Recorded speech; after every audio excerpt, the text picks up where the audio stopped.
Yo, what is up? And welcome to another episode of Kwento Gains. This episode, talakayin natin about supplements, specifically about sa whey protein at creatine.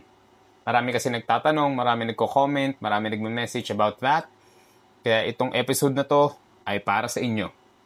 Kung may i-recommend akong supplement sa kahit sino, sa isang beginner lifter or advanced, ito na yun. Whey protein at creatine. Basic pero effective. Pero teka, hindi sila magic supplement sila. Ibig sabihin, tinutulungan lang nila ang existing nutrition at training mo. Simplihan lang natin ang explanation, simulan na natin sa whey protein. Ito yung protein na galing sa gatas. Marami siyang variants, depende sa processing niya. Pero ito yung mga common types. Number 1, whey concentrate. Pinaka-basic, may konting fats, may konting carbs. Maganda for general use, lalo na kung hindi ka masyadong nagbibilang ng macros. Number 2, whey isolate. Mass filtered, less carbs and fats. Ideal sa cutting face o kung nagbabantay ka ng calories mo. Number 3, hydrolyzed whey.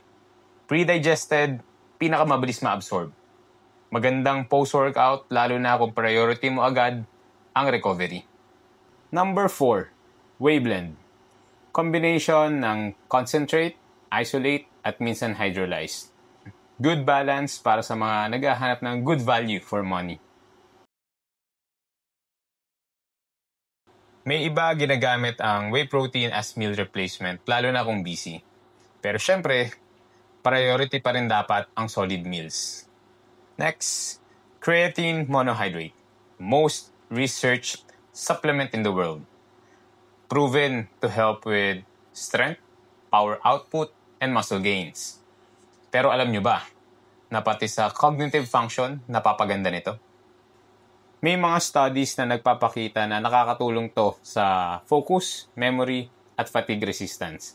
Lalo na sa mga kulang sa tulog at high stress. Madami nagtatanong about sa dosage ng creatine. Ilang grams ba dapat? So, standard dose, 5 grams daily. Ito na yung effective dose for strength, performance, and muscle growth. Pero, ayon sa mga bagong studies, 10 grams daily might have additional benefits, lalo na sa cognitive function, sa fatigue resistance, at focus. Coach, ayoko mag-take ng creatine. Makukuha ko ba sa pagkain yan? Pwede mo naman makuha ang creatine sa food, like beef, pero mahirap abutin.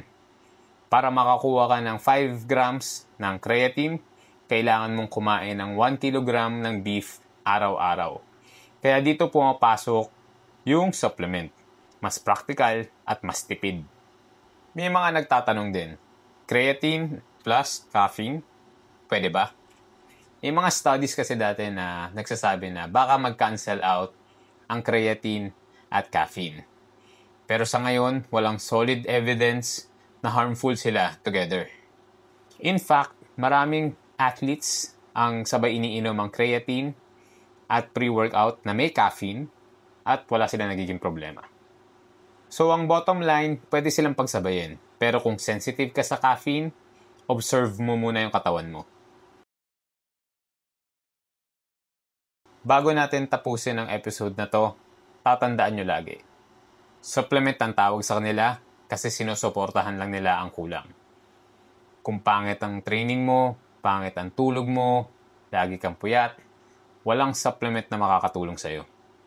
Pero kung ayos ang nutrition at training mo, ito yung 2 supplement na masasuggest ko na makakatulong sa inyo ng malaki.